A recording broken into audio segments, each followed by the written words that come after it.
Hi guys, ಎಲ್ಲ ಕೊಂಡ್ಕೊಂಡು ಗಣೇಶ್ ಕಾಂತ್ இப்போ டைம் பார்த்தீங்கன்னா 14th ஜூலை டைம் வந்து 10:05 பார்க்க போகிறது வந்து 15th 19th வரையும் மார்க்கெட் எப்படி இருக்க போகுது, நாளைக்கு நம்ம மார்க்கெட் எப்படி இருக்க போகுது அப்படிங்கிறத பார்க்க போகிறோம்.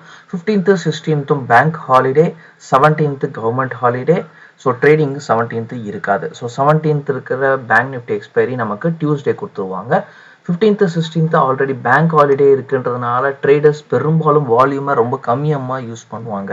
இந்த கம்மியாக யூஸ் பண்ணுறதை தெரிஞ்சுக்கிட்ட இன்ஸ்டிடியூஷனல் ட்ரேடர்ஸ் தன்னுடைய லாபத்தை எடுக்கிறதுக்கு இதுதான் சரியான நேரம்னு சொல்லிட்டு வாலட்டைலை அதிகமாக கொடுப்பாங்க. வாலட்டைல் எப்படி இருக்கும் அப்படின்னு பார்த்தீங்கன்னா, நான் இந்த இடத்துல இருந்து புட் ஆப்ஷன்ஸ் நம்ம வாங்குறோம்னு வச்சுக்கோங்க.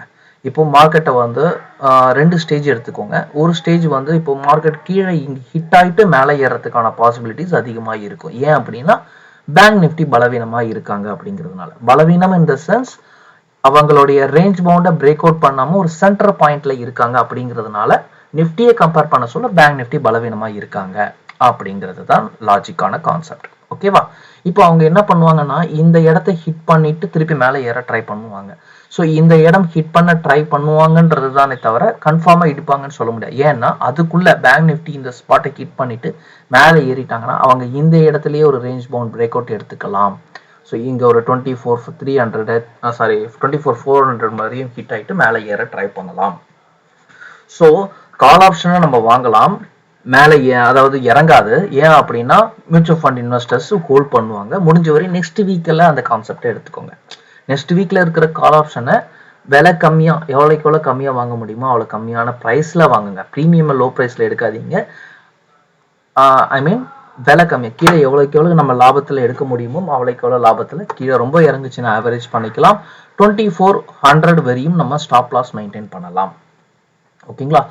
ஸோ இப்போ புட் ஆப்ஷன்ஸ் அவங்க என்ன பண்ணுவாங்கன்னா வேகமாக இறங்கும். எப்போ இங்கே சஸ்டெயின் ஆக சொல்ல வேகமாக ஏறும், இறங்க சொல்ல வேகமாக இறங்கும். அந்த புட் ஆப்ஷனில் ஃப்ளக்சுவேஷன் அதிகமாக இருக்கும். கால் ஆப்ஷனில் ஃப்ளக்சுவேஷன் அதிகம் இருக்காது. ஏன்னா மியூச்சுவல் ஃபண்ட் இன்வெஸ்டர்ஸ் நான் சொன்ன மாதிரி மார்க்கெட் ஏறுங்கிறத அவங்க முடிவு பண்ணுவாங்க. எல்லா வால்யூமும் அவங்க கட்டுப்பாட்டில் வச்சுருப்பாங்க. அதனால மார்க்கெட்டில் நிஃப்டி கால் ஆப்ஷன், அதாவது ஆப்ஷனோட ப்ரைஸ் இறங்காது. கால் ஆப்ஷன் மட்டும். புட் ஆப்ஷன் நீங்கள் எடுத்தீங்கன்னா ரொம்ப வேகமாக இறங்கும், ரொம்ப வேகமாக ஏறும். அப்படிங்கிறதுனால ரொம்ப ஃபாஸ்ட்டாக நீங்கள் ட்ரேட் பண்ண வேண்டியது இருக்கும். நிஃப்டிக்கு இது. பேங்க் நிஃப்டி கொஞ்சம் அப்படியே உல்டாவாக மாற்றிக்கோங்க நான் இப்போ சொன்ன கான்செப்டை. ஏன் அப்படின்னா எல்லாரும் பேங்க் எக்ஸில் இருப்பாங்க. பேங்க் எக்ஸுக்கு வராங்க அப்படிங்கிறதுனால மிட் கேப் நிஃப்டி கொஞ்சம் கொஞ்சமாக ஃப்ளாப் ஆகிட்டு வருது. பேங்க் நிஃப்டிக்கு பதிலாக பேங்க் எக்ஸ் நாளைக்கு எக்ஸ்பைரி இருக்குங்கிறதுனால பேங்க் எக்ஸ் அதிகமாக ஃபாலோ பண்ணுவாங்க. ஸோ பேங்க் எக்ஸில் நம்ம என்ன பண்ணுவோம் அப்படின்னு பார்த்தீங்கன்னா, மினிமம் ப்ரைஸில் ஃபர்ஸ்ட் ஆப்ஷனில், அதாவது ஃபர்ஸ்ட் ஆஃபில் கால் ஆப்ஷனையும் செகண்ட் ஆஃபில் புட் ஆப்ஷன் எடுக்கிறத பற்றி நம்ம பிளான் பண்ணலாம். மேபி மீதி இது எல்லாமே நான் சொல்கிறது லைவில் கொஞ்சம் சேஞ்சஸ் வரதுக்கு வாய்ப்பு இருக்குது. நான் அதை உங்களுக்கு டெலகிராம், நம்ம காகாஷா டெலகிராமில் நான் போஸ்ட் பண்ணுறேன். ஓகேவா? ஸோ நிஃப்டியை பொறுத்த வரைக்கும் அதிகபட்சம் கீழே ஹிட் ஆகிட்டு மேலே தான் போவாங்க. ஏன்னா 24,500 பிரேக் பண்ணிட்டாங்க. 24,200க்கு வரையும் வருவாங்கன்னு எதிர்பார்த்தோம். 2-3 தடவை ஹிட் பண்ணாங்க. அதுக்கப்புறம் ஒரு ட்ராப் இந்த இடத்துல அடிச்சாங்க. அதுக்கப்புறம் கீழே வரல. ஸோ நிஃப்டியை பொறுத்த வரைக்கும் நமக்கு இப்போ வாலட்டைல் ரொம்ப பெரிய ஸ்பேஸாக இருக்கு.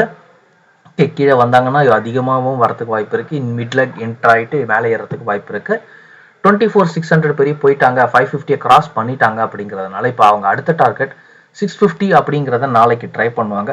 நாளைக்கு சப்போஸ் ஒரே நாளில் 650 பிரேக் அவுட் பண்ணிட்டாங்க அப்படின்னா அவங்க 25,000ங்கிற ஃபைனல் டார்கெட்டை முடிக்கிறதுக்கான பாசிபிலிட்டிஸ் 99% பாசிபிலிட்டிஸ் இருக்கு. ஓகேவா? ஸோ இந்த நிஃப்டி மேலே போகிறதுக்கு பேங்க் நிஃப்டியோட சப்போர்ட் கிடைக்குமா இல்லையா அப்படிங்கிறது தான் நாளைக்கு கான்செப்ட். ஓகேவா? ஏன்னா நாளைக்கு நான் சொன்ன மாதிரி நமக்கு நெகட்டிவ் நியூஸ்ன்னு பார்த்தீங்கன்னா பேங்கிங் செக்டர்ஸில் 2 பேங்க் செக்டர்ஸ் லீவ் இருந்தால, அது இல்லாமல் புதன்கிழமை லீவ் வருது, ட்ரேடிங் ஹாலிடேஸே வந்துடும். ஸோ இதை நம்ம மூணுத்தையும் கவனத்தில் வச்சுப்போம். இது இல்லாமல் இப்போது எலெக்ஷன் ரிசல்ட்ஸ் எல்லாம் அனௌன்ஸ் பண்ணியிருப்பாங்க இல்லைங்களா? இப்போ இந்தியாவுக்கு வந்து பார்த்தீங்கன்னா இந்தியன் குரூப் கம்யூனிட்டிக்கு வந்து அதிகமான ஓட்டு சீட்டுகள் அதிகம் கிடைச்சிருக்கு. ஸோ இது கொஞ்சம் பாஜகவுக்கு பயத்தை உருவாக்கும். ஸோ இந்த பயம் ட்ரேடர்ஸுக்கிட்டையும் வரும். ஸோ ட்ரேடர்ஸ் என்ன பண்ண போகிறாங்க, மியூச்சுவல் ஃபண்ட் இன்ஸ்டிடியூஷன் ட்ரேடர்ஸ் என்ன பண்ண போகிறாங்க அப்படிங்கிற பார்வையும் வரும். ஓகேவா? இதே சமயம் நம்ம இப்போ பார்க்க போகிறது ஈக்விட்டி ஸ்டாக்ஸ். ஸோ இப்போ நான் சொன்னதோட கான்செப்ட்ஸ் மட்டும் வச்சுக்கிட்டு கூட ஈக்விட்டி ஸ்டாக்ஸ் பார்த்துக்கலாம்.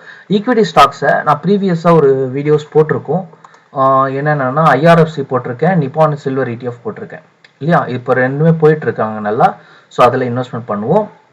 ஸோ இப்போ நம்ம இந்த ஈக்விட்டி ஸ்டாக் வந்து பார்த்தீங்கன்னா இந்த வீடியோவோட கம்பேரிசன் எடுத்துக்கோங்க.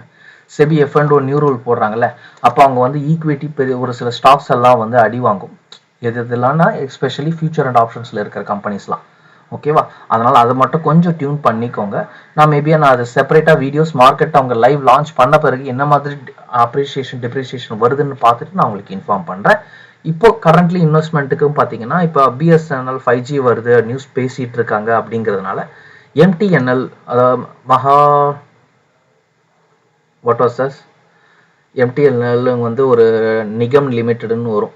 ஓகேங்களா? ஸோ அந்த ஸ்டாக்ஸ் இப்போ நியூ ஹை பிரேக் அவுட் ஆயிருக்காங்க. ஸோ அதில் இன்வெஸ்ட்மெண்ட்டுக்கு ட்ரை பண்ணுங்க. எலெக்ஷன் டைமில் இப்போது ரிசல்ட் வருது இல்லையா, ஃபினான்ஷியல் ரிப்போர்ட் போஸ்ட் பண்ணுவாங்க 23ஆம் தேதி. ஸோ அதுக்குள்ளே இவங்க இந்த 52 பிரேக் பண்ணிடுவாங்க, 53 பிரேக் பண்ணி நியூ ஹை ட்ரை பண்ணுவாங்க. ஆல்மோஸ்ட் 65க்கு ட்ராக் பண்ணுவாங்க. ஸ்டாப் லாஸ் அப்படின்னு பார்த்தீங்கன்னா ஆல்மோஸ்ட் கிட்டத்தட்ட நமக்கு 34 35 இந்த ரேஞ்சுக்கு வரும். கொஞ்சம் வாலட்டைல் இருக்கும். ஏன்னா மும்பையில் இருக்கிற அதிகமான இன்வெஸ்டர்ஸ் இந்த MTNL அதிக கவனம் செலுத்துவாங்க அப்படிங்கிறதுனால. ஓகேவா? கொஞ்சம் வாலட்டைல் ஹெவியாகவே இருக்கும். அதாவது இதில் நீங்கள் ஸ்டாப் லாஸ் வச்சுட்டு ட்ரேட் பண்ணக்கூடாது. மார்க்கெட்டில் ஸ்டாப் லாஸ் ஹிட் ஆகிட்டு அந்த இடத்துல கொஞ்சம் நேரம் வெயிட் பண்ணணும். ஏன் அப்படின்னா நீங்கள் ஸ்டாப் லாஸ் GTT ஆர்டர் போட்டிங்கன்னா ஒரே ஷாட் டக்குன்னு அடிச்சுட்டு மேலே ஏறும். அந்த அளவுக்கு வால்யூம் அதிகமாக யூசேஜ் இங்கே வரும். ஓகேங்களா?